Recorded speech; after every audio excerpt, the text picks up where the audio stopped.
Vers la fin du Second Empire, l'ouverture du canal de Suez reliait l'Orient à l'Occident.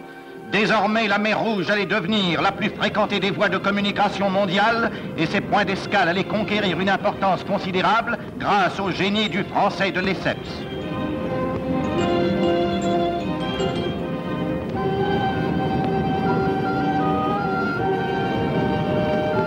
En 1883, la France envoie dans cette région le gouverneur Lagarde qui fonde l'établissement d'Obock. On y voit encore sa maison.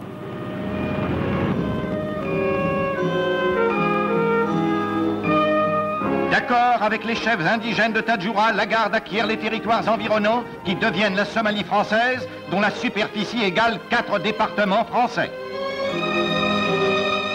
Du Négus Ménélique, Lagarde obtient ensuite un traité d'amitié. Ainsi est consacrée, sans qu'une goutte de sang ait été versée, l'œuvre du gouverneur Lagarde, une des plus grandes figures coloniales françaises.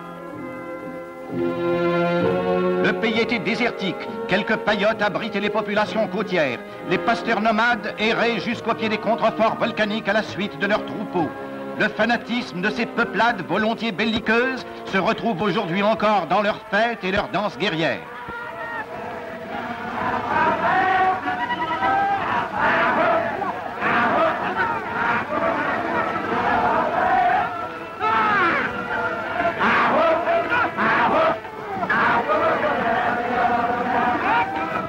La rade d'Obock s'étant révélée insuffisante, les colons français se fixèrent à Djibouti.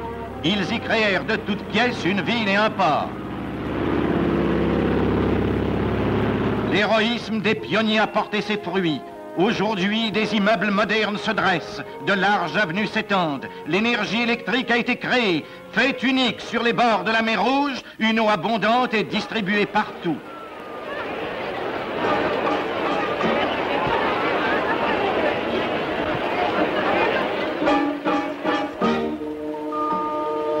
Voici le palais du gouverneur Deschamps.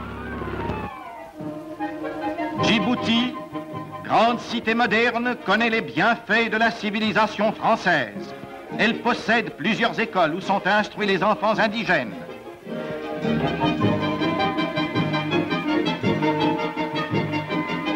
L'œuvre sanitaire est considérable. Le progrès matériel et social s'étend à tous les domaines. Là où le roc existait seul, des jetées et des quais immenses ont été édifiés. D'autres aménagements permettront bientôt l'accostage simultané de bateaux de fort tonnage. D'importants travaux métamorphosent la rade, en font une des premières d'Afrique.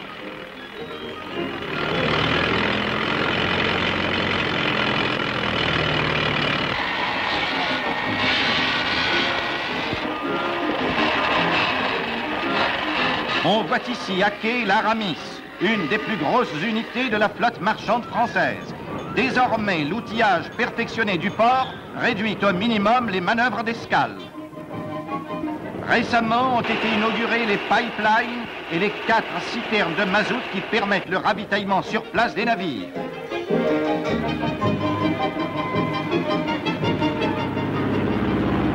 La principale exploitation de la côte des Somalies est assurée par la Société des Salines de Djibouti, dont les installations s'étendent le long du golfe de Tadjoura, où les eaux sont exceptionnellement riches en sel, obtenues par une évaporation d'autant plus rapide qu'en cet endroit la chaleur est la plus forte du globe. Le sel est d'abord extrait des bassins.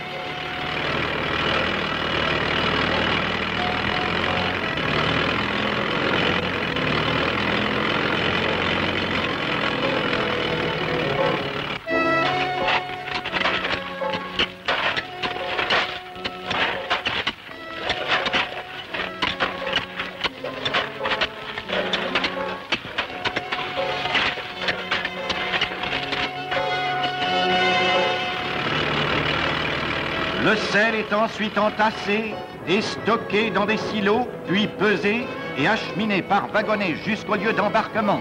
60 millions de kilos de sel sont ainsi produits chaque année et exportés à travers le monde.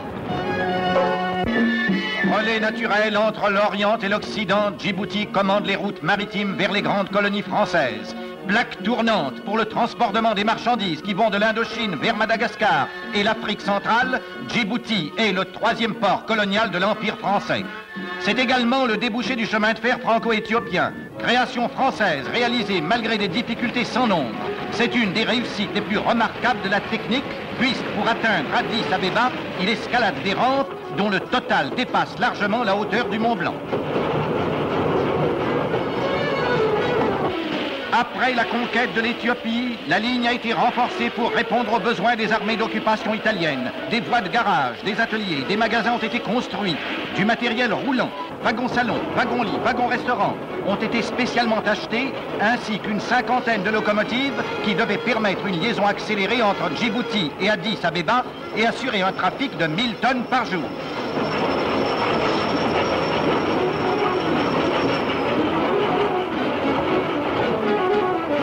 C'est alors que de bruyantes campagnes de presse posèrent le problème de la cession de ce chemin de fer à l'Italie.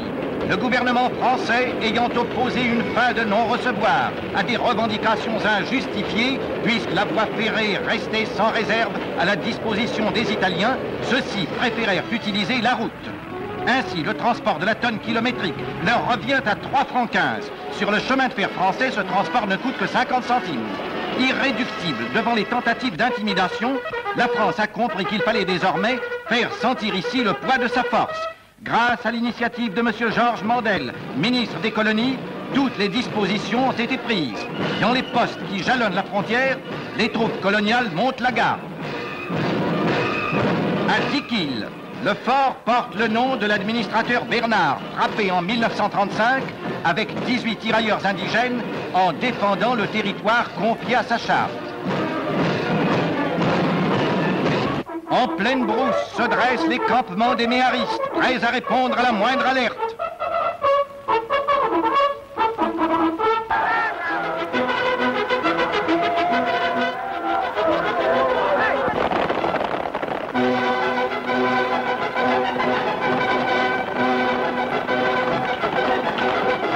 Autour de Djibouti, point stratégique et port d'escale indispensable, des ouvrages de défense ont été entrepris. Pour faciliter les travaux, la dynamite a été largement employée. Sur tous les points névralgiques, les canons de la défense antiaérienne et des batteries de côte sont dressés. Des patrouilles d'avions de reconnaissance sillonnent le ciel.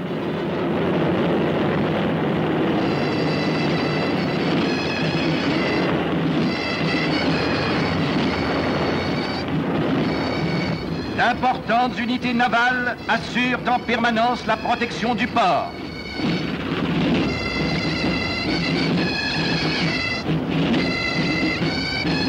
Un matériel considérable a été débarqué qui appuierait, le cas échéant, l'action des troupes métropolitaines. Le 14 mai dernier, les fêtes de Jeanne d'Arc, que présidait le gouverneur Hubert Deschamps, et le général Le Gentilhomme, commandant des troupes, furent une démonstration éclatante de la force française et donnèrent aux populations somalies l'occasion de témoigner avec enthousiasme leur gratitude et leur loyalisme.